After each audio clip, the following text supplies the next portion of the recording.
నమస్తే. ఇప్పుడు మీరు చూడబోతున్న వీడియో ఖచ్చితంగా మీకు ఉపయోగపడుతుంది, నచ్చుతుంది కూడా. మరి మీకు నచ్చిన విషయం నాకు తెలియాలి అంటే ఈ వీడియోని మీరు లైక్ చేయాలి, షేర్ చేయాలి, అలాగే మన ఛానల్‌ని సబ్స్క్రైబ్ చేయాలి. మీ సపోర్ట్‌ని నాకు అందిస్తారు కదా! ఓకే. ఇప్పుడు వీడియోని స్టార్ట్ చేద్దాం. నమస్తే. Welcome to our channel. నేను మీ పద్మిని. సో, ఈరోజు నేను ఒక్కదాన్నే కూర్చొనున్నాను. ఏం మాట్లాడబోతున్నాను అని అనుకుంటున్నారా? నేను నా జీవితంలో ఒక సమస్యతో సుమారు 10 ఏళ్ళు సఫర్ అయ్యాను. చాలా ఫైట్ చేశాను. చాలా, చాలా, చాలా ఇబ్బంది ఫేస్ చేశాను. 10 ఏళ్ళు అసలు ఆ బాధ ఎవరికీ రాకూడదు. అట్లాంటి కష్టం ఎవ్వరికీ రాకూడదు. అందుకే ఆ ఉద్దేశంతోటే నాకున్న ఎక్స్‌పీరియన్స్‌తో ఆ సమస్య ఇంకొకరికి నాలా సఫర్ అయ్యే వాళ్ళు చాలామంది ఉన్నారు అన్నది నిన్న నేను ఒక వీడియో చూస్తూ ఉంటే కమెంట్స్ చూసిన తర్వాత నాకు అర్థమైంది. ఇంతకీ ఆ సమస్య ఏంటి అంటే అర్టికేరియా. స్కిన్ ప్రాబ్లమ్ ఇది. హెరిడిటరీ అంటే వంశపార్యపర్యంగా వచ్చేటటువంటి సమస్యల్లో ఇది వన్ ఆఫ్ ద ప్రాబ్లమ్స్ అని ఖచ్చితంగా చెప్పుకోవచ్చు. మా ఇంట్లో మా అమ్మగారికి ఎగ్జిమా అనే స్కిన్ ప్రాబ్లం ఉంది. మా అక్కకి సోరియాసిస్ అనే ప్రాబ్లం ఉంది. నాకు అర్టికేరియా అనే ప్రాబ్లం ఉందన్నమాట. సో ఆల్మోస్ట్ 10 ఏళ్ళు నేను నరకం చూశానని ఖచ్చితంగా చెప్పొచ్చు. ఎందుకంటే అర్టికేరియా అనే సమస్య ఎంత తీవ్రంగా ఇబ్బంది పెడుతుందంటే అది వచ్చిన వాళ్ళకి మాత్రమే అర్థమవుతుంది. చూసే వాళ్ళకి అదే తెలియని వాళ్ళ కోసం చెప్తున్నాను. మామూలుగా అర్టికేరియా అంటే ఏంటంటే దద్దుర్లు. ఇక్కడ మొత్తం ఒళ్ళంతా దద్దుర్లు వచ్చేస్తాయి. అరచేతుల్లో వచ్చే వాళ్ళు ఉంటారు. తలల్లో కూడా వచ్చాయి, అరికాళ్ళల్లో ఇట్లా ఇక్కడ అక్కడ అని కాకుండా మొత్తం ఒళ్ళంతా దద్దుర్లు వస్తాయి. ఎందుకు వస్తాయి, ఎలా తగ్గుతాయి, దీనికి ఏంటి ట్రీట్మెంట్ అనేది ఎవ్వరికీ అంతు చిక్కనటువంటి ప్రశ్నలాగా ఉంటుంది. సాధారణంగా స్కిన్ ప్రాబ్లమ్స్ అంటేనే ఇంత అనేది నేను ఆ ప్రాబ్లమ్ని ఫేస్ చేసేటప్పుడు నేను వెళ్ళినటువంటి డెర్మటాలజిస్టులు లేరు. ఆల్మోస్ట్ టాప్ డెర్మటాలజిస్టులు హైదరాబాద్లో ఉన్నటువంటి డాక్టర్స్ అందరినీ కూడా కలవటం జరిగింది. కొన్ని ఏళ్ల పాటు సుదీర్ఘంగా క్రానిక్ డిజీజ్ కదా, సో నేను కూడా సుదీర్ఘంగా ట్రీట్మెంట్స్ తీసుకోవటం జరిగింది. సో అప్పుడు దాని గురించి స్టడీ చేయడం, అసలు స్కిన్ ప్రాబ్లమ్స్ ఎందుకు వస్తాయి, ఆటో ఇమ్యూనిటీ డిజార్డర్స్ ఉన్న వాళ్ళు, రోగనిరోధక శక్తి కరెక్ట్గా లేని వాళ్ళకి ఖచ్చితంగా స్కిన్ రిలేటెడ్ ఇష్యూస్ అనేవి వస్తాయి. సో ఒకవేళ వస్తే కనుక అది ఖచ్చితంగా క్రానిక్ అయి ఉంటుంది. అది ఏ సమస్య అయినా తీసుకోండి. సోరియాసిస్ అయితే ఇంకా చెప్పనక్కర్లేదు. నేను ఒక కమెంట్లో చూశాను, 25 years నుంచి సోరియాసిస్తో బాధపడుతున్నాను. నిజంగా చాలా బాధ అనిపిస్తుంది. దానికి ఏమీ ట్రీట్మెంట్ లేదు అని అంటే ఎలా దాని నుంచి బయటపడాలి? అది చాలా తీవ్రమైనటువంటి సమస్య. ఇలాగే అర్టికేరియా కూడా. క్రానిక్ అర్టికేరియా అయితే దద్దుర్లు వచ్చేస్తాయి. కొంతమందికి చాలా ఇచ్చింగ్ ఉంటుంది. వాళ్ళు ఎంత గోకినా ఒక్కొక్కసారి రక్తాలు వస్తూ ఉంటాయి కొంతమందికి. లక్కీగా నాకు అట్లా ఇచ్చింగ్ ప్రాబ్లం లేదు ఆ అర్టికేరియాతో, ఆ దద్దుర్లతోటి. కాకపోతే దద్దుర్లు విపరీతంగా వచ్చేవి. ఒక్కొక్క దద్దురు పెయిన్ఫుల్గా ఉండేది. ఏదో పిన్స్ పెట్టి ఇట్లా పొడుస్తున్నట్టు పెయిన్ అనమాట. నేను అది రాత్రులే వస్తుంది. అంటే సూర్యాస్తమయం అవుతోంది అని అంటే ఇది మొదలవుతుంది. మన TV5లో మూర్తి గారు మీకు పరిచయం ఉండుంటారు, మీరు చూసే ఉంటారు. ఆయన అనేవారు, ఏమ్మా చంద్రముఖి వచ్చిందా అని. రాత్రిపూట వస్తుంది కాబట్టి దయ్యంలాగా. సో అట్లా రాత్రి వచ్చేదన్నమాట. సో నేను సుమారుగా 10 ఏళ్ళు సుమారుగా నేను సఫర్ అయ్యాను. నాకు 17-18 years అప్పుడు స్టార్ట్ అయింది ఈ ప్రాబ్లం. ఇప్పుడు ఇదంతా ఎందుకు నేను మీతో షేర్ చేసుకోవాలని అనుకున్నానంటే, మన విక్రమాదిత్య గారు వెజిటబుల్ థెరపీని పరిచయం చేశారు. రకరకాల సమస్యల నుంచి అధిగమించడం కోసం ఎట్లా వెజిటబుల్స్ హెల్ప్ తీసుకోవచ్చు అనేది చేసున్నాము. లైవ్లో కూడా కొన్ని జ్యూసులు చేసున్నాం మనం. దొండకాయల జ్యూస్కి సంబంధించి, అది స్కిన్ కి సంబంధించి ఇబ్బందులు ఎదుర్కొంటున్నారు, దొండకాయల జ్యూసులు వాడాలి అని చెప్పి, దొండకాయని జ్యూస్ చేసుకుని ఆ జ్యూస్ తీసుకోవాలని చెప్పి ఒక ఎపిసోడ్ చేశాం మనం. అందులో నేను స్కిన్కి సంబంధించి కాబట్టి నా ఎక్స్పీరియన్స్ని కూడా నేను విక్రమాదిత్య గారితో చెప్పాను. ఇట్లా నేను ఒక 10 ఏళ్ళు సఫర్ అయ్యానండి అర్టికేరియా వల్ల అని అన్నాను. అది విని చాలా మంది కమెంట్స్ చేశారు. నిన్న రాత్రి ఎందుకో నేను సడన్గా కొన్ని పాత ఎపిసోడ్స్ ఎందుకో చూస్తూ కమెంట్స్ చూశానమాట. కమెంట్స్ చూసినప్పుడు నేను ఇన్ని కమెంట్స్ చూసి నాకు చాలా బాధ అనిపించింది. అరే, ఇంతమంది సఫర్ అవుతున్నారా? కమెంట్స్, మేడం గారు మీరు అర్టికేరియాకి ఏ మెడిసిన్ వాడారు దయచేసి తెలియజేయండి. మేడం మీకు అర్టికేరియా ఎలా తగ్గింది, ప్లీజ్ రిప్లై మీ. నాకు తగ్గింది అంతా నేను ఇవాళ నా ఎక్స్పీరియన్స్, నేనేం చేశాను, డాక్టర్స్ నాకు ఎలాంటి సజెషన్స్ ఇచ్చారు, నేనేం మందులు వాడాను, మీరు ఎక్కడికి వెళ్ళాలి, అనే అని మొత్తం డీటెయిల్స్ అన్నీ నేను ఇవాళ చెప్పబోతున్నాను. ఇవాళ చెప్పాలని అనిపించింది నాకు. ఇలాగే కమెంట్స్ అన్నీ కూడా ఒకసారి. అర్టికేరియా 9 ఇయర్స్ నుంచి ఉంది. ప్లీజ్ ఏం చేయాలి చెప్పండి? హెల్ప్‌లెస్‌గా ఉంటుందండి ఇట్లా స్కిన్ ప్రాబ్లమ్స్ ఏవైనా వచ్చినప్పుడు హెల్ప్‌లెస్‌గా ఉంటాం. ఎందుకంటే డాక్టర్స్ కూడా చెప్తారు. దీనికి ఏం మెడిసిన్ లేదు అని అన్నప్పుడు అగమ్య గోచరంగా ఉండేటటువంటి పరిస్థితి ఉంటుంది చూసారా? అది ఎవ్వరికీ రాకూడదు. అంటే ఏం చేయాలి? ఎలా తగ్గుతుంది? ప్రతి నైట్ దాంతో ఇప్పుడు నాకు ఆ ఫోటోస్ చూడాలన్న నా నా నా చాలా ఫోటోస్ తీసుకున్నాను నేను. ఎందుకంటే డాక్టర్స్‌కి పంపించాలి. ఒక్కొక్కసారి మిడ్ నైట్స్ వచ్చేవి. నేను హోమియోపతి వాడేదాన్ని, అలోపతి వాడేదాన్ని, హోమియోపతికి కూడా వెళ్ళాను. ఎందుకంటే వెక్స్ అయిపోయాను ఇంకా. అలోపతి నాకు ఇవ్వలేదు కరెక్ట్ అంటే అలోపతి చెయ్యదా అనంటే కాదు, అలా కాదు. నా బాడీ వినట్లేదు, రెస్పాండ్ అవ్వట్లేదు దానికి. అందుకని హోమియోపతి కూడా నాకు హెల్ప్ చేయలేదు. దానికి కూడా రెస్పాండ్ అవ్వలేదు. ఇన్‌ఫాక్ట్ ఇంకా ఎక్కువైపోయింది ఇవన్నీ వాడి వాడి. సో, అసలు ఏంటి దీనికి ఇట్లా సఫర్ అవ్వడం ఏంటి అనేది వచ్చిన తర్వాత చాలా మనసుకు బాధ అనిపిస్తుంది. ఎన్నాళ్ళు ఇలా బాధపడాలి అని అనిపిస్తుంది. అందుకే ఇట్లా నేను ఇన్ని ఇయర్స్ నుంచి బాధపడుతున్నాము అనంటే చాలా కష్టం అనిపించింది. పగవాడికి కూడా రాకూడదు ఈ సమస్య. అందుకోసం ఇలా సమస్యని ఎదుర్కొంటున్న వాళ్ళ కోసమే ఇది ఖచ్చితంగా వాళ్ళలో ధైర్యాన్ని నింపాలి. ఎందుకంటే వాళ్ళు మెంటల్‌గా చాలా డిస్టర్బ్ అవుతారు. స్కిన్ రిలేటెడ్ ఇష్యూస్ ఉన్న వాళ్ళు చాలా డిస్టర్బ్ అవుతారు. అంటిల్ అండ్ అన్లెస్ వాళ్ళు ఇంకా విపరీతమైన స్ట్రాంగ్ నేచర్‌తో ఉన్న వాళ్ళైతే ఏమో నేను చెప్పలేను కానీ, డెలికేట్‌గా ఉన్నవాళ్ళు, సెన్సిటివ్‌గా ఉన్నవాళ్ళు మాత్రం చాలా డిస్టర్బ్ అవుతారు. సో, వాళ్ళకి డెఫినిట్‌గా వాళ్ళ ఫ్యామిలీ మెంబర్స్ చాలా సపోర్ట్ చేయాలి. అప్పుడే బయటపడతారు. సో, ఈ కమెంట్స్ చూసిన తర్వాత పద్మిని గారు మీకు అర్టికేరియా నుండి మీరెలా బయటపడ్డారు? కొంచెం మాకు చెప్పండి ప్లీజ్ అంటూ ఇంకొకరు. తర్వాత అర్టికేరా మీకెలా తగ్గింది? కాస్త నిజం జెప్పండి. ఖచ్చితంగా అండి. ఈరోజు వీడియోలో నేను చెప్పబోతున్నాను. నా ఎక్స్‌పీరియన్సెస్‌ని చెప్తున్నాను. అలాగే మీకు హెల్ప్ అయ్యే విధంగా మీకు యూజ్ అయ్యే విధంగా ఇన్ఫర్మేషన్ ఇవ్వబోతున్నాను. Madam you said urticaria problem నుండి బయటపడ్డారని. I am also suffering with the same problem. Can you please tell me ఏమేం ప్రికాషన్స్ తీసుకున్నారు? ఎట్లాంటి మెడిసిన్స్ వాడారు? ఏ డాక్టర్‌ని కన్సల్ట్ చేశారు? ప్లీజ్ చెప్పండి అంటూ. ఇట్లా చాలా కమెంట్స్ వచ్చాయండి. నన్ను నిజంగా అమ్మో! దీని గురించి మాట్లాడాలి మనము. ఎవ్వరు దీంతో సఫర్ అవ్వకూడదు అని అనిపించింది. కొంతమంది నాకు కాల్స్ చేశారు. నా ఆఫీస్ నంబర్ ఉంటుంది గదా! ఆ నంబర్‌కి కాల్ చేశారు. నా నా మా ఆఫీస్ వాళ్ళు నాకు ఆ నంబర్స్ ఇవ్వడం జరిగింది. నేను మాట్లాడాను. Out of my personal interest నేనే ఫోన్ చేసి మీరు ఏం చేస్తున్నారు? ఎలా? ఏంటి? మొత్తం అంతా వాళ్ళకి గైడ్ చేయడం జరిగింది. సో, ఒక వీడియో ఎందుకు చేయకూడదు? చాలా మంది ఉన్నారు దీంతో సఫర్ అవుతున్నారని చెప్పి. సరే నా వంతుగా నేను ఏదైనా హెల్ప్ చేయగలనేమో ఒక్కరికైనా తగ్గితే నాలా సఫర్ అయిన వాళ్ళు ఒక్కళ్ళైనా దాని నుంచి బయటపడితే I will be very happy. So, gratitude చూపించినట్టు అవుతుందని ఈ వీడియో చేస్తున్నాను. వేరే ఇంకొక విధంగా అర్థం చేసుకోకండి. ఈ సమస్య ఎదుర్కొనే వాళ్ళకి మాత్రమే తెలుస్తుంది దీని బాధ ఏంటో. సరే నా ఎక్స్‌పీరియన్స్‌ని కూడా నేను మీతో షేర్ చేసుకుంటాను. దాని తర్వాత నేను ఏం చేశానో కూడా చెప్తాను. సో, నాకు ఆల్మోస్ట్ 17, 18 ఇయర్స్ అప్పుడు నేను షూటింగ్‌లో ఉన్నాను. నేను నా కెరియర్‌ని అరౌండ్ 15 ఇయర్స్ అప్పుడే నేను స్టార్ట్ చేశాను నా కెరియర్‌ని. సో, నేను ఒక అవుట్‌డోర్ షూటింగ్‌లో ఉన్నాను. ఖమ్మంలో ఉన్నాను. నాకు బాగా గుర్తుంది. ఫస్ట్ టైమ్ నాకు అర్టికేరియా వచ్చినప్పుడు అంటే ఇంకా సమస్య మొదలైన రోజు. నేను ఆ రోజు ఈవినింగ్ అరౌండ్ 6:30, 7 అవుతోంది. చెప్పాను కదా! సూర్యాస్తమయం తర్వాత నుంచి స్టార్ట్ అవుతుందని. సో, నేను షూట్‌లో ఉన్నాను. నేను రెడీ అయిపోయి ఇంకా షూట్‌కి వెళ్ళబోతున్నాను. సడెన్‌గా నా పెదవి పైన ఒక పెద్ద దద్దురొచ్చింది. ఎంతలా వచ్చిందంటే పెదవి పైన వచ్చింది. ఇక్కడ ఎల్బో దగ్గర ఇక్కడ వచ్చిందనమాట. ఎంతలా వచ్చిందంటే ఆక్వర్డ్‌గా కనబడుతుంది నా ఫేస్ చాలా అనమాట. ఏంటిది ఇలా వచ్చింది ఎప్పుడు తెలీదు కదా! ఆల్ ఆఫ్ ఎ సడెన్ ఇట్లా దద్దురొచ్చింది ఏంటి అని అనుకున్నాము. షూట్ క్యాన్సిల్ అయింది ఆబ్వియస్‌గా నా ఫేస్ అది అంతా చాలా విచిత్రంగా కనబడుతున్నానని షూట్ క్యాన్సిల్ అయిపోయింది. వెరీ నెక్స్ట్ డే ఇమ్మీడియేట్‌గా నెక్స్ట్ డే కూడా తగ్గలేదది. ఇంకా పెరిగింది. సో, ఖమ్మంలో ఒక డెర్మటాలజిస్ట్ దగ్గరికి వెళ్ళాము. ఆయనేదో మందులిచ్చారు. బట్ తగ్గలేదు. ఇమ్మీడియేట్‌గా కూడా తగ్గలేదు. అది చాలా ఫస్ట్ టైమ్ వచ్చినప్పుడు చాలా టైం పట్టింది మెల్లగా. అంటే అదెలా అంటే మందులేసుకుంటే అలా అది నిద్రపోతుందనమాట. మందులు వేసుకోకపోతే దాని ప్రతాపం చూపిస్తుంది అంతే. ఎందుకంటే ఆ మందులు స్టెరాయిడ్సే. స్కిన్ రిలేటెడ్ ఇష్యూస్ ఉన్నాయంటే స్టెరాయిడ్స్ ఖచ్చితంగా ఇస్తారు. ఎందుకంటే వినదు కాబట్టి. సమస్య అనేది వినదు. స్కిన్ స్కిన్‌ని ట్రీట్ చేయటం అంటే చాలా చాలా టఫ్ అండి.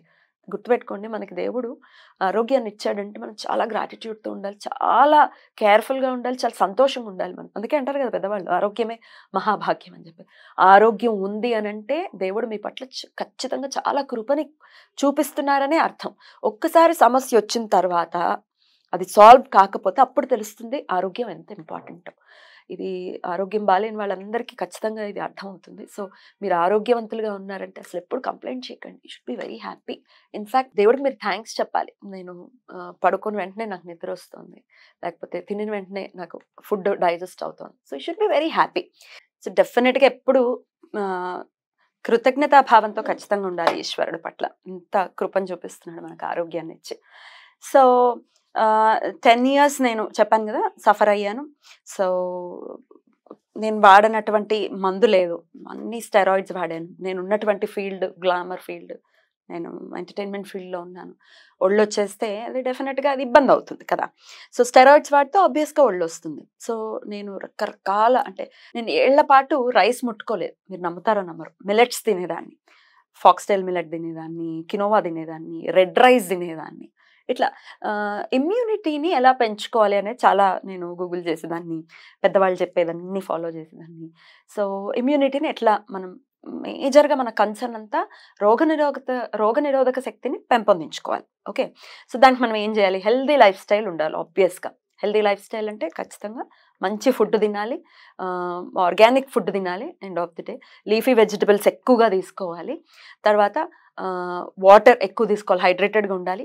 Exercise is must. ఎక్సర్సైజ్ ఖచ్చితంగా ఉండాలి. హ్మ్. ప్రాణాయామం చేయటం వల్ల ఖచ్చితంగా మీకు బాగా హెల్ప్ అవుతుంది. ఈ సమస్యతో ఎవరైతే స్కిన్ రిలేటెడ్ ఇష్యూస్‌ని ఫేస్ చేస్తున్నారో వాళ్ళు బాగా గుర్తుపెట్టుకోండి. సూర్యోదయ సమయంలో మీరు గనక ప్రాణాయామం చేయటం అనేది అలవాటు చేసుకుంటే ఖచ్చితంగా మీ సమస్య సాల్వ్ అవ్వటం చాలా ఫాస్ట్‌గా సాల్వ్ అవ్వటం అనేది చూస్తారు.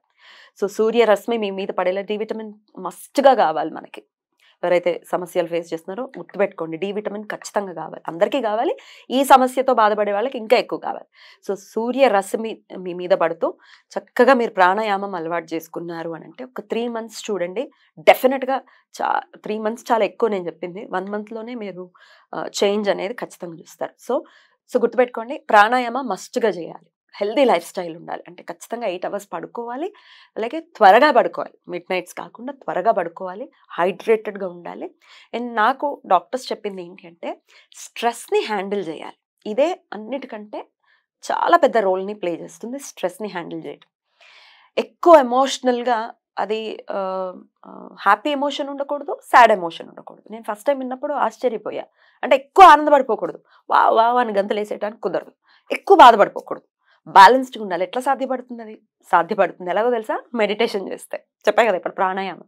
మెడిటేషన్, ప్రాణాయామం చేస్తే ఖచ్చితంగా మన ఎమోషన్ బ్యాలెన్స్డ్‌గా ఉంటుంది. ఎక్కడ దేనికి ఎలా రియాక్ట్ అవ్వాలి అనేది అది అలవాటవుతుంది. సో, ప్రాణాయామం ఖచ్చితంగా చేయాలి. మెడిటేషన్ ఖచ్చితంగా చేస్తే మీకు ఎమోషన్ అనేది బ్యాలెన్స్డ్‌గా ఉంటుందనమాట. సో, స్ట్రెస్‌ని ఎప్పుడైతే మనం హ్యాండిల్ చేస్తామో స్కిన్ రిలేటెడ్ ఇష్యూని కొంతవరకు మనం దాన్ని కంట్రోల్‌లో పెట్టుకోగలం. మొత్తం క్యూర్ అయిపోతుందని నేను చెప్పను. ఎందుకంటే అంత ఆషామాషీ విషయం కాదిది. స్కిన్ రిలేటెడ్ ఇష్యూ అంటే. ధైర్యంగా ఉండాలి ఫస్ట్ మీరు. ఖచ్చితంగా మార్పొస్తుంది.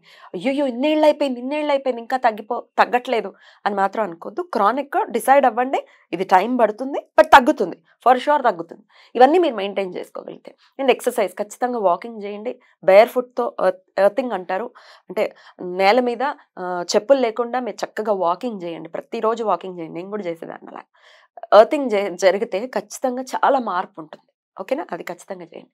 అలాగే నేను ఇవన్నీ చేసి ఏంటి ఇవన్నీ మెడిసిన్స్ అన్నీ వాడాను.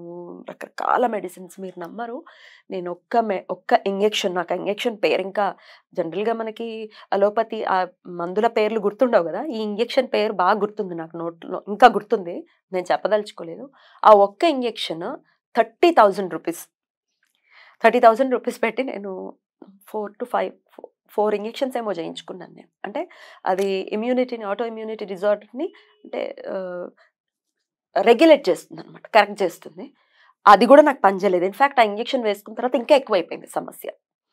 డాక్టర్లు కూడా ఆశ్చర్యపోయారు. అసలు దీంతో ఏమి ప్రాబ్లమ్ రాదు. ఇంకా ఎక్కువైపోయింది. ఒకరోజైతే ఎలా వచ్చేవంటే అండి దద్దుర్లు సాయంత్రం అయితే ఒక రకమైన బెరుకుండేది మనసులో.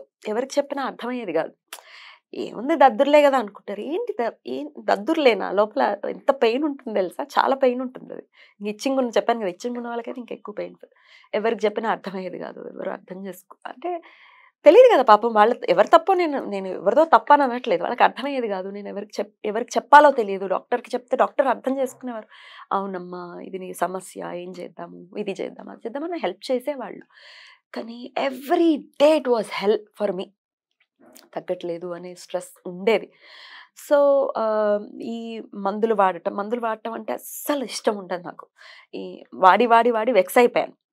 ఈ స్టెరాయిడ్స్ వాడేసి వెక్స్ అయిపోయాను. మందేసుకోవాలంటే భయమేసేది. ఈ మధ్య కొంచెం ఓకే గానీ, అంతకుముందయితే అసలు మందులు వాడాలంటే భయం. అమ్మో! ఏమైపోతుంది? ఎందుకంటే డ్ ఆర్గాన్స్ మీద ఇంపాక్ట్ చూపిస్తుంది. ఇన్‌ఫాక్ట్ ఆడవాళ్ళకైతే ఈ స్టెరాయిడ్స్ వాడటం వల్ల పీసీఓడీ సమస్యలు రావటము, లేకపోతే అదే ఈ పీరియడ్స్‌కి సంబంధించి ఇబ్బందులు రావటం అనేది వస్తాయని డాక్టర్ నన్ను వార్న్ చేశారు. టచ్ వుడ్ అసలు దేవుడి దయ. నాకు అట్లాంటి ప్రాబ్లమ్స్ ఏమీ రాలేదు. బట్ వేరే ఆర్గాన్స్ మీద ఖచ్చితంగా అది ఇంపాక్ట్ చూపిస్తుంది గదా! కిడ్నీస్ మీద గానీ, లివర్ మీద గానీ, ఇట్లా ఇన్నిన్ని స్టెరాయిడ్స్ వేసేసుకుంటే అసలు ఎలా అయిపోయిందంటే నేను స్టెరాయిడ్ వేసుకోవటము, అది అది నిద్రపోయేదంతే. అది. మళ్ళీ వచ్చేసేది. ఆ స్టెరాయిడ్ వేసుకోకపోతే వచ్చేసేది. ఆ మందు వేసుకోకపోతే వచ్చేసేది. ఇంకెన్నాళ్ళు ఇలాగా అని జెప్పి ఫస్ట్‌లో అయితే బాగా నన్ను ఆహ్, చాలా నేను సఫర్ అయ్యాను. డయాగ్నోస్టిక్ సెంటర్‌కి ఫర్ ది ఫస్ట్ టైము నాకు అదే 18 ఇయర్స్ అప్పుడు. ఎప్పుడు బ్లడ్ ఇచ్చింది లేదు. ఇట్లా ఏదైనా సమస్య డయాగ్నోస్టిక్ సెంటర్‌కి వెళ్ళింది గూడా లేదు. ఫస్ట్ టైమ్ ఇదే సమస్యతో వెళ్ళాను. ఇప్పటికి ఏదైనా డయాగ్నోస్టిక్ సెంటర్‌కి ఏదైనా ఎప్పుడైనా బ్లడ్ ఇవ్వడానికి నేను థైరాయిడ్ ఇష్యూతో బాధపడ్డాను. ప్రెగ్నెన్సీలో థైరాయిడ్ వచ్చింది. ఇట్లా ఎప్పుడైనా డయాగ్నోస్టిక్ సెంటర్స్‌కి వెళ్ళాలి అనంటే భయమేస్తుంది. ఎందుకంటే ఫస్ట్ టైము నేను వెళ్ళినప్పుడు ఒక కమెంట్ చేశాడు. అంటే వాళ్ళ బ్రాటప్ ఎంత అసహ్యకరంగా తల్లిదండ్రులు పెంచుతున్నారా అని అనిపిస్తుంది. కొన్ని కొన్ని కమెంట్స్ ఉండిపోతాయి. బ్రెయిన్స్‌లో ఉండిపోతాయి. భయం ఎప్పటికీ ఉంటుందేమో అని అనిపిస్తుంది. వాడన్నదేంటంటే నేను అప్పటికే ఫెమిలియర్. అప్పటికే నేను యాంకరింగ్ చేయటము, నేను ఫెమిలియర్ అవ్వటం అదంతా జరిగింది. మీడియాలో ఉన్నారు గదా! ఏమేం రోగాలున్నాయో డయాగ్నోస్టిక్ సెంటర్‌కొచ్చారు అనన్నాడు. అది ఎట్లా ఉంది అంటే మనసులో ఉండిపోయింది భయం. అప్పటినుంచి బ్లడ్ ఇవ్వాలంటే భయం. అమ్మో! ఎవరు ఎట్లా జడ్జ్‌మెంటల్‌గా ఉంటారో, ఎట్లాంటి కమెంట్స్ పాస్ చేస్తారో అని చాలా భయమేసేది. వెళ్ళటానికి బెరుగ్గా ఉండేది. మా అక్క గూడా ఉంది ఆ రోజు నాతో పాటు. సో, ఇట్లా ఎట్లుంటారు? ఇంత పాశవికంగా, ఇంత క్రూరంగా ఈ వీళ్ళెలా ఉంటారు? ఇంత ఇంత దరిద్రంగా గూడా పెంచొచ్చా పిల్లల్ని అని అనిపిస్తుంది. డెఫినిట్‌గా పెంపకంలోనే లోపం. వాళ్ళలా మాట్లాడుతున్నారు అంటే తల్లిదండ్రుల తప్పే ఖచ్చితంగా. మనం ఏం మాట్లాడితే తల్లిదండ్రులు ఏదైతే చేస్తారో దాన్నే ఇమిటేట్ చేస్తారు పిల్లలు. తల్లిదండ్రుల తప్పే. మనం చాలా పిల్లల్ని కనేయడం గాదు, బాధ్యతాయుతంగా పెంచాల్సుంటుంది. చాలా జాగ్రత్తగా ఒళ్ళు దగ్గర పెట్టుకొని పెంచాల్సుంటుంది. సరే ఓకే. అది ఎందుకు అంటున్నానంటే ఒకవేళ అట్లా ఏదన్నా రఫ్‌గా ఉన్నారు మీ పిల్లలంటే వాళ్ళని చెప్పండి. ఇట్లా మనం ఉండకూడదు. బాధపెడుతుంది. లైఫ్ లాంగ్ క్యారీ చేస్తారు. ఎవరినైనా ఉత్తి పుణ్యాన్ని అలా మాటలంటే క్యారీ చేస్తారనేది చెప్పండి. మార్చే ప్రయత్నం చేయాలి. రైట్. అయితే అట్లా రకరకాల మందులు వాడాను. మొత్తానికి హోమియోపతి వాడాను. హోమియోపతి వాడిన తర్వాత ఇంకా ఇంకా ఎక్కువైపోయింది. అసలు ఒకరోజు మీరు నమ్ముతారో లేదో ఇంత అయిపోయింది నా ఫేస్. ఇంత కళ్ళన్నీ ఇలా పెద్ద పెద్ద కళ్ళు గదా! ఇలా అయిపోయింది. కళ్ళు గూడా తెరవలేకపోయాను. పొద్దున్న లేచేసరికి నన్నెవ్వరు గుర్తుపట్టనటువంటి పరిస్థితికి వచ్చేసాననమాట. ఆహ్, అసలు ఏంటి ఇది? అందరూ భయపడిపోయారు నన్ను జూసి మా ఇంట్లో వాళ్ళు. ఏంటి ఇలా అయిపోయిందేంటి? అంతలా వాచిపోయిన ఫేస్ మళ్ళీ నార్మల్ అవ్వడానికి ఆల్‌మోస్ట్ 4, 5 డేస్ పట్టింది. 4, 5 డేస్ తర్వాత కూడా ఇంకా ఆ వాపు అలానే ఉంది. అదే లాస్ట్ టైమ్. మళ్ళీ ఇంక దాని తర్వాత మళ్ళీ రాలేదు. సో, అప్పుడు నేను వాడింది ఏంటి అంటే, నాకు హెల్ప్ అయింది ఏంటి అంటే, ఫస్ట్ థింగ్ నేను ఆస్ట్రాలాజికల్ హెల్ప్ తీసుకున్నాను. అంతకు ముందు దాకా నేను ఈ పెద్దగా జ్యోతిష్యం ఎవరి చేత జాతకం చెప్పించుకోవడం గానీ, పెద్దగా చేసింది లేదు. ఎందుకంటే మా మేనమామయ్య ఉన్నారు. ఆయనే చూసేవారు. ఏమైనా ఉంటే ఆయన చెప్పేవారు. బట్ పర్టిక్యులర్‌గా వెళ్ళాలి దీనికి సంబంధించి అని చెప్పి మా చెల్లెలు గూడా ఇట్లనే ఏదో స్కిన్ రిలేటెడ్ ఇష్యూతో బాధపడుతుంటే మా బాబాయ్ ఫ్రెండే ఆయన విశ్వనాథ్ గారు. నేను నేటివ్ అది చెప్తూ ఉంటాను కదా! ఆయనే. మా బాబాయ్ ఫ్రెండే అనమాట. సో, మా చెల్లెలు ఇలాగే ఏదో స్కిన్ రిలేటెడ్ ఇష్యూతో బాధపడుతూ ఉంటే చెప్పింది. తగ్గింది నాకు ఇట్లా స్కిన్‌ది అనంటే, ఎలా తగ్గింది అనంటే, ఇట్లా నాన్న ఫ్రెండ్ ఆస్ట్రాలజర్ ఆయన చెప్పారు. ఏదో రెమెడీ ఏదో చెప్పారు. చేశాను వెంటనే తగ్గిపోయింది అనంగానే నాకు ఒక్కసారి ఇన్నేళ్ల నుంచి నేను సఫర్ అవుతున్నాను గదా! అప్పటికే 8, 9 ఇయర్స్ అయిపోయింది అప్పటికి. అరే! నేనెందుకు ట్రై చేయకూడదు? ఒకసారి వెళ్దాం ఆయనని కన్సల్ట్ చేద్దాం అని చెప్పి నేను వెళ్ళాను. మీట్ అయ్యాను. ఆయనని మీట్ అవ్వడానికి ఆయన it took almost 3 to 4 months నాకు టైం ఇవ్వలేదు. అంటే రకరకాల కారణాల వల్ల. మొత్తానికి ఆయనని పట్టుకోవడం జరిగింది. వెళ్ళాను. అపాయింట్మెంట్ తీసుకొని ఆయనని కన్సల్ట్ చేశాను. ఆయన హెల్ప్ తీసుకున్నాను. ఆయన రెమెడీస్‌ని ఫాలో చేశాను. ఆయన కూడా చాలా సపోర్ట్ చేశారు. అంటే ఇట్లా ఆల్మోస్ట్ 6 months ట్రావెల్ ఉండింది. నేను నా సమస్య వచ్చినప్పుడల్లా ఆయనకి చెప్పటము, ఆయన నోట్ చేసుకోవటము. ఇదంతా ఒక చాలా అంటే ఒక కేస్ స్టడీ లాగనమాట నా కేసు. చాలా కేసెస్ చూసుంటారు. సో, మొత్తానికి మంచి రెమెడీ ఇవ్వటంతో వెంటనే అది సమస్య సాల్వ్ అయింది. ప్యారలల్‌గా ఇదొకటే కాదు, మెడికల్ సపోర్ట్ కూడా ఖచ్చితంగా అవసరం. మెడికల్ సపోర్ట్ కూడా తీసుకున్నాను. అప్పటిదాకా నేను అలోపతి తర్వాత హోమియోపతి 2 వాడాను కానీ నాకు హెల్ప్ అవ్వలేదు. ఆయుర్వేదిక్. నేను వెళ్ళింది కర్ణాటకలో సిమోగా అనే ఒక ప్రాంతం ఉంటుంది. అక్కడ క్యాన్సర్స్‌ని ట్రీట్ చేస్తారనమాట. ఒక పెద్దాయన ట్రీట్ చేసేవారు. కోవిడ్ టైంలో ఆయన చనిపోయారు. కంగారు పడకండి, వాళ్ళ అబ్బాయిలు ట్రీట్ చేస్తున్నారు. ఆయన లెగసీని కంటిన్యూ చేస్తున్నారు. వాళ్ళ అబ్బాయిలు కూడా ఇప్పుడు మందులు ఇస్తున్నారు. నాకు మాత్రం ఆయన ఇచ్చారనమాట. సో, సిమోగా అనే ప్రాంతం కర్ణాటకలో. సిమోగా మనం గూగుల్ చేసినా కూడా దొరుకుతుంది. నేను వాళ్ళ నంబర్లు ఇప్పుడు డిస్ప్లే చేస్తున్నాను చూడండి. సిమోగా ఆయుర్వేదిక్ అని. ఈ నంబర్‌కి మీరు ఫోన్ చేయండి. వాళ్ళ హెల్ప్ తీసుకోండి. వాళ్ళెవరో నాకేం తెలీదు. ఈ నంబర్ నాకెలా వచ్చిందంటే ఇది నాకు తగ్గిపోయి కూడా ఇంచుమించు నాకు 7 years అవుతుంది నాకు తగ్గిపోయి. వాళ్ళ నంబర్‌లవి నా దగ్గర లేవు. ఎందుకంటే అన్నీ మారిపోయాయి. సో, నేను ఈ నంబర్ ఎలా పట్టుకున్నానంటే, నాకు ఇలాగే మీలాగే ఒక సబ్‌స్క్రైబర్ నాకు ఫోన్ చేశారు. ఫోన్ చేస్తే నేను వాళ్ళకి గైడ్ చేశాను. ఏమేం చేస్తున్నారు ఏంటి అని అంతా గైడ్ చేశాను. వాళ్ళు వెళ్లారు. వాళ్ళు నాకు ఆ నంబర్ పంపించారు. నాకు వాళ్ళెవరో తెలీదు. బట్ నేను నంబర్ మాత్రం డిస్‌ప్లే చేస్తున్నాను. మీరు వాళ్ళకి ఫోన్ చేసి మీరు వాళ్ళ హెల్ప్ తీసుకోవచ్చు. లేకపోతే కర్ణాటక మీరు గూగుల్ చేయండి. కర్ణాటకలో సిమోగా అనే ప్రాంతంలో క్యాన్సర్‌కి ట్రీట్మెంట్ ఇచ్చేవాళ్ళనమాట. అక్కడికి వెళ్ళాను నేను. వాళ్ళు మంత్లీ వన్స్ ఇస్తారు. నేను 6 months వాడాను. 6 months తర్వాత వాడిన తర్వాత ఏంటి యాస్ట్రాలాజికల్ నేను ఈ రెమెడీ చేస్తూ ఈ మెడికల్ హెల్ప్ కూడా తీసుకున్నాను. సో, 2 ప్యారలల్‌గా నడిచాయన్నమాట. ఓకే. సో, 1 monthకి ఒకసారి ఇస్తారు. ఎవ్రీ మంత్ వెళ్ళాల్సి ఉంటుంది. అట్లా నేను 6 times అక్కడికి వెళ్ళి ఆ మందు తీసుకొని వాళ్ళకి సమస్యని చెప్పి ఇది సమస్య అంటే వాళ్ళు చూసి ట్రీట్ చేసి మందిచ్చారు. అవి ఎలా వాడాలి ఏంటి వాళ్ళు చెప్తారు. దానికి ఆ మందులకి మిగతా అప్పుడు అంటే ఈ ఆయుర్వేదిక్ కంటే ముందు సుమారుగా నేను ఒక ఆహ్, ఎంత లేదన్నా అంటే టెస్ట్‌లకైతే ఏంటి, మిగతా మందులకైతే ఏంటి, ఓ 5, 6 lakhs అయితే ఖచ్చితంగా తక్కువలో తక్కువ ఖర్చు పెట్టుంటాను. బట్ ఈ ఆయుర్వేదిక్ మందు రూ. 300 ఒక్కసారికి రూ. 300 దా రా హ్మ్, రాను పోను ఖర్చులు అంతే.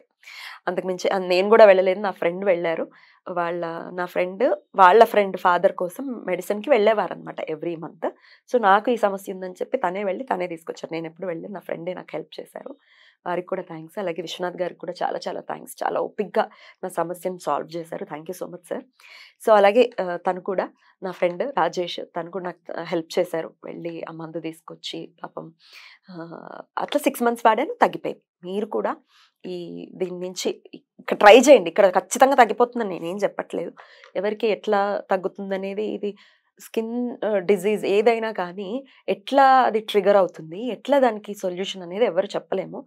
బట్ ఇదైతే నాకు సొల్యూషన్ ఇచ్చింది కాబట్టి మీకు కూడా ఇది ఖచ్చితంగా ఉపయోగపడాలి. ఇప్పుడు నేను ఇదంతా చెప్పాను ఎందుకు, నా ఎక్స్‌పీరియన్స్‌ని చెప్తే మీకు అర్థమవుతుంది నేనేం చేశాను. ఇంకొక పాయింట్ కూడా చెప్పాలి మీకు ఇదిలో. మీరు ఈ అర్టికేరియాతో సమస్యతో బాధపడేవాళ్ళు ఇది చేస్తూ మెడికల్ సపోర్ట్ తీసుకుంటూ మందులు వాడుతూ డైలీ మీరేం చేస్తున్నారో అనేది డైరీలో రాయాలి ఖచ్చితంగా. ఎందుకంటే స్కిన్ రిలేటెడ్ ఇష్యూ దేనితోనైనా రావచ్చు. అంటే తినే ఫుడ్ వల్ల రావచ్చు, పీల్చేటటువంటి గాలి వల్ల రావచ్చు, ఫ్లవర్స్ వల్ల రావచ్చు, చెట్ల వల్ల కొన్ని చెట్లు మనకు పడవు. ఆ చెట్ల నుంచి వచ్చేటటువంటి గాలి వల్ల రావచ్చు, కొన్ని వాసనల వల్ల రావచ్చు. ఎలా అయినా ఈ సమస్య వస్తుంది. మనం చెప్పలేం దేనివల్ల వచ్చిందని. ఒక్కొక్కసారి పెట్స్ వల్ల, వాటి ఫర్ వల్ల వస్తూ ఉంటుంది. సో, నాకు ఎందువల్ల వచ్చిందో నాకు కూడా తెలీదు గానీ ఆహ్, ర నేనన్నీ నోట్ డౌన్ చేసుకునేదాన్ని. ఒక పాయింట్ ఆఫ్ టైమ్‌కి నాకు ఫిగర్ ఔట్ అయింది. దేనివల్ల అయ్యుండొచ్చు అనేది ఒక ఒక ఐడియాకొచ్చాను నేను. మునగాకు వల్ల అనేది నా అండర్‌స్టాండింగ్స్‌కి నాకు అర్థమైనటువంటి విషయము. ఎందుకంటే మునగాకు మా ఇంట్లో ఉండేదనమాట. ఆ గాలి వల్ల వస్తోంది అనేది నాకు అర్థమైంది. మిగతా అన్ని టెస్ట్‌లు చేశాం ఎలాగో. ఫుడ్ టెస్ట్ ఎలాగో చేస్తారు. Allergy test. దాంట్లో ఏం పడట్లేదనేది మీకు తెలుస్తుంది. అవన్నీ మీరు రాయాలి. మీరు ఈరోజు ఎన్నింటికి లేచారు? ఏం చేశారు? ఏం తిన్నారు? ఎవరితో మాట్లాడారంటే ఏం మాట్లాడారు? అంటే ఎట్లా స్పెండ్ చేశారు ఆ డే అనే అండర్‌స్టాండింగ్ కోసం అనమాట. ఎట్లా అనేది మొత్తం డైరీలో ఉండాలి. ఫిగర్ ఔట్ చేయాలి. చాలా పెద్ద ప్రాసెస్ అండి. దాన్ని ఓపికగా జేసుకోవాలి. మన ఆరోగ్యం గదా! మనమే గదా! క్యూర్ చేసుకో మనకు సమస్య వచ్చింది. మనమే సాల్వ్ జేసుకోవాలంటే మనకు ఓపిక ఉండాలి. సో, అవన్నీ చేయండి. ఒక డైరీ మెయింటైన్ చేయండి. ఏంటి దేనివల్ల వస్తుందనేది మీరు ఒక్కసారి ఆ కిటుకు గనక కనిపెట్టారనుకోండి done. You are done with the problem. Trust me. So, నేనైతే ఏం జేసేదాన్నంటే ఇమ్యూనిటీని పెంచుకోవటం కోసం పరగడుపున కరివేపాకు తినాలి అని జెప్పేవారనమాట. పరగడుపున అసలు ఎంత కరివేపాకు తినేదాన్నంటే బ్రష్ చేసుకోవడం, కరివేపాకు తినడం. నాకు మునగాకు వల్లనే వచ్చిందనేది ఇప్పటికి నేను అనుకుంటున్నాను. బట్ మునగాకు రసం తాగితే కూడా ఇమ్యూనిటీ పెరుగుతుందని చెప్పి చదవడం జరిగింది నేను. మునగాకు మీరు నమ్మరు కాలకోట విషయంలాగా ఉంటుంది మునగాకు. మునగాకు రసం అది చేసుకొని తాగేదాన్ని. ఫస్ట్ టైమ్ తాగినప్పుడు వామిట్ చేసేసాను అసలు. ఒక రకంగా అయిపోయింది నాకు. దాని తర్వాత కొన్నాళ్ళు తాగాను ఇంకా ఎక్కువైంది. తర్వాత తర్వాత నాకు అర్థమైంది ఓహో! మునగాకు వల్ల అని చెప్పి. సో, అట్లా దేని వల్లైనా రావచ్చు. సో, మెయింటైన్ చేయండి. డైరీని మెయింటైన్ చేయండి. అట్లాగే ధైర్యాన్ని కోల్పోకండి. ఖచ్చితంగా ధైర్యంగా ఉండండి. మీకు సమస్య సాల్వ్ అవుతుంది. ఇదేమి సాల్వ్ కానటువంటి సమస్య కాదు. Auto immunity disorder. Body respond కావట్లేదు. లేకపోతే బాడీకి అర్థం కావట్లేదు. లేకపోతే దేనికో అది మిమ్మల్ని ఇబ్బంది పెడుతుంది. అది గనక పట్టుకుంటే చాలు. సమస్య సాల్వ్ అవుతుంది. ఆయుర్వేదిక్ హెల్ప్ తీసుకోండి. ఆయుర్వేదిక్ వల్లనే తగ్గుతుందని నేను చెప్పట్లేదు. చాలామందికి అలోపతి వల్ల తగ్గొచ్చు, హోమియోపతి వల్ల తగ్గొచ్చు, ఆయుర్వేదిక్ వల్ల కూడా తగ్గొచ్చు. మీకు ఈ అన్నీ ట్రై చేయండి. దేని వల్ల తగ్గుతుందో కూడా మనం చెప్పలేం కాబట్టి డెఫినిట్‌గా మీ సమస్య సాల్వ్ అవ్వాలని మనస్ఫూర్తిగా కోరుకుంటున్నాను. నేను పడినటువంటి కష్టం ఎవ్వరికీ రాకూడదు. పగవాడికి కూడా రాకూడదు ఆ బాధ. స్కిన్ రిలేటెడ్ ఇష్యూస్ అనేవి ఎవ్వరికీ రాకూడదు. సో, అందుకే ఈ వీడియో చేస్తున్నాను. డెఫినిట్‌గా ఇది మీకు హెల్ప్ అవ్వాలని చెప్పి మీకు మీరు ధైర్యంగా ఉండండి. మీకెవ్వరు లేరని అనుకోవద్దు. మీకెప్పుడైనా దీనికి సంబంధించి ఏదైనా హెల్ప్ కావాలన్నా, మాట్లాడాలంటే నేనున్నాను. నా నంబర్‌కి నా ఆఫీస్ నంబర్ ఉంది కదా! దానికి కాల్ చేయండి. మీ నంబర్స్ నేను నోట్ చేసుకుంటాను. నేనే పర్సనల్‌గా కాల్ చేస్తాను. మీరు ధైర్యాన్ని కోల్పోవద్దు. ఓకేనా? మేమందరం ఉన్నాం. తగ్గుతుంది. Okay? All the very best. Thank you so much. నమస్తే.